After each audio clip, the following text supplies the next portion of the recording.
माननीय सदस्यों ने जितने नाइट गार्ड की बहाली की है उसको 5,000 पेमेंट मिल रहा है, लेकिन आउटसोर्सिंग एजेंसी से जो बहाली हो रही है उसको 9,000 से ज्यादा पेमेंट मिल रहा है।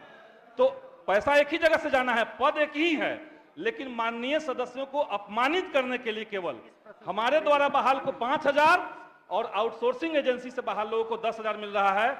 इस पे हम चाहते हैं कि माननीय मंत्री महोदय बात कहें। और इस माननीय मंत्री जी अब जवाब महोदय इसमें एक और बात जोड़ना चाहते हैं कि इसमें आउटसोर्सिंग एजेंसी का कोई टेंडरिंग नहीं है, पूरे मामले में कोई आरक्षण का प्रणाली लागू नहीं है, रोस्टर लागू नहीं है।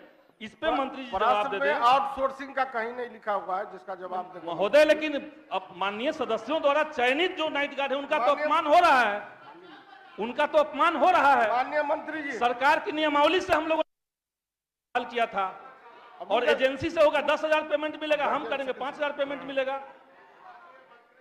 आग्रह ये है कि जो सदन की राय है और इसमें पक्ष विपक्ष सब शामिल हैं, और हम ये जो ललित जी ने कहा उसके साथ होने के बावजूद मैं कहता हूं कि ये सिस्टमेटिकली जो भ्रष्टाचार घुसा हुआ है हर लेवल पे, उसका प्रतिलक्षण है जो हर डिपार्टमेंट में हो जाता है और इस डिपार्टमेंट में हम लोग उसको फेस करते हैं। और ये जो सवाल है कि आउटसोर्सिंग के लिए 9,000 और 10,000 रुपीज गवर्नमेंट देती है और उसको 5,000 मिलता है, तो ये ठीक है, ये जो विसंगतियां हैं इसको जवाब दिया जाए इस पे, और इस पे कमेटी बनाई जाए प्लीज। माननीय मंत्री जी, माननीय मंत्री जी। उपाध्यक्ष महोदय, ये जो प्रश्नाधीन मामला है ये एक विद्यालय में एक जो कहिए कि ग्रुप डी सेवा के व्यक्ति रिटायर करते हैं, उनको एक्सटेंशन दिया जाता है और उसके बाद वो एक्सटेंडेड पीरियड में, विस्तारित समय में वो उस विद्यालय में सेवा दिए कि नहीं दिए, मामला इस विवाद तक सीमित है इस प्रश्न के अंतर्गत।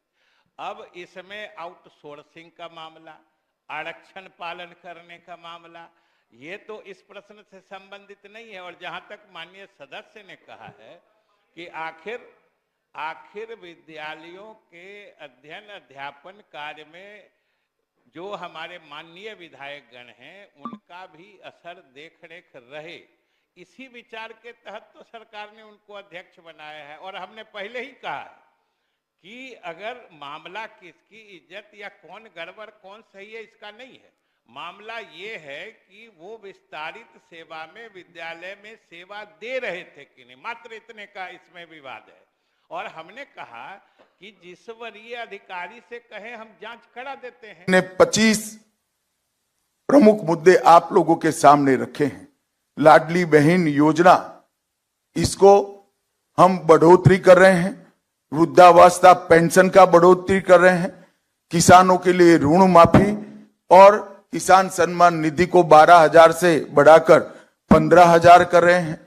मूल्य स्थिरीकरण कोष के माध्यम से हम महंगाई को काबू करेंगे और 10 लाख प्रतिभावान छात्रों को मासिक 10,000 का मानदेय उनके आगे के अवसर के लिए देंगे।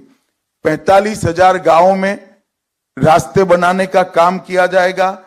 आशा वर्कर और आंगनवाड़ी कार्यकर्ताओं का बीमा कवरेज भी किया जाएगा और उनका मासिक वेतन 15,000 तक बढ़ाया जाएगा। वीज बिल में 30% कपात सौर ऊर्जा और अक्षर ऊर्जा पर से भर दिया जाएगा और 2028 तक महाराष्ट्र की इकोनॉमी को $1 ट्रिलियन की अर्थव्यवस्था करने का लक्ष्य हमारी यूपी सरकार ने रखा है। मैं विश्वास दिलाना चाहता हूं महाराष्ट्र की जनता को कि $5 ट्रिलियन का जो मोदी जी ने लक्ष्य रखा है, इसकी पूर्ति महाराष्ट्र के $1 ट्रिलियन के इकोनॉमी के लक्ष्य से होने वाले ही। मेक इन महाराष्ट्र नीति के तहत भारत के प्रमुख उत्पादक राज्य के रूप में महाराष्ट्र को हम प्रस्तापित करेंगे। देश का पहला समर्पित AI विश्वविद्यालय, उसकी स्थापना की जाएगी। नागपुर, पुणे, संभाजीनगर अहिल्यानगर, नासिक को आधुनिक एरोनॉटिकल और स्पेस उत्पादन के केंद्र बनाए जाएंगे और किसानों की आय बढ़ाने के लिए ढेर सारे उपाय भी हम लेकर आए हैं, जिसमें उर्वरकों पर एसजीएसटी में से छूट और जो एसजीएसटी है वो सब्सिडी के रूप में वापस दिया जाएगा। सोयाबीन के लिए प्रति क्विंटल 6,000 का एमएसपी हम सुनिश्चित करेंगे और सोयाबीन प्रोसेसिंग के लिए समर्पित मूल्य श्रृंखला सोयाबीन उत्पादित करने वाले क्षेत्रों के अंदर स्थापित की जाएगी। मोदी जी ने लखपति दीदी का एक कंसेप्ट रखा है, उसको आगे बढ़ाते हुए हमारी सरकार 50 लाख लखपति दीदियां सिर्फ महाराष्ट्र में खड़ी करेगी। इसके लिए 500 स्वयं सहायता समूहों को और कई औद्योगिक क्लस्टर का निर्माण किया जाएगा और इसके लिए 1,000 करोड़ का रिवॉल्विंग फंड दिया जाएगा। अक्षय अन्न योजना के तहत प्रति माह मुफ्त राशन में चावल, ज्वार, मूंगफली, तेल, नमक, हल्दी, सरसों, जीरा और मसाले इस सबको समाहित किया जाएगा और कौशल जनगणना का देश में सबसे पहला प्रयोग हम महाराष्ट्र में करेंगे।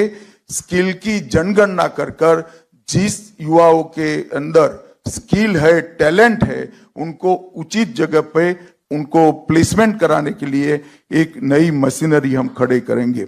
छत्रपति शिवाजी महाराज आकांक्षा केंद्र, जिससे 10 लाख नए उद्यमियों का निर्माण होगा। अनुसूचित जातियों, जनजातियों, पिछड़े वर्ग के उद्यमियों के व्यवसाय के लिए 15 लाख तक के ब्याज मुक्त ऋण और इसकी गारंटी भी महाराष्ट्र सरकार लेगी और OBC, SC, BC, EWS, NT और वीजेएनटी के पात्र विद्यार्थियों को शिक्षा शुल्क और परीक्षा शुल्क से पूर्णतया मुक्ति दे दी जाएगी। महाराष्ट्र में कई प्राचीन और ऐतिहासिक किले हैं जो राज्य के गौरव के प्रतीक है, एक महान संघर्ष के प्रतीक है और एक किला विकास प्राधिकरण बनाकर हम इसके संरक्षण और संवर्धन की भी नीति लेकर आएंगे और वरिष्ठ नागरिकों के लिए प्राथमिकता नीति अपनाई जाएगी, जिसमें आधार सक्षम सेवा वितरण को लागू किया जाएगा। जबरन और धोखाधड़ी से और लोभ से धर्मांतरण के खिलाफ कठोर कानून लाया जाएगा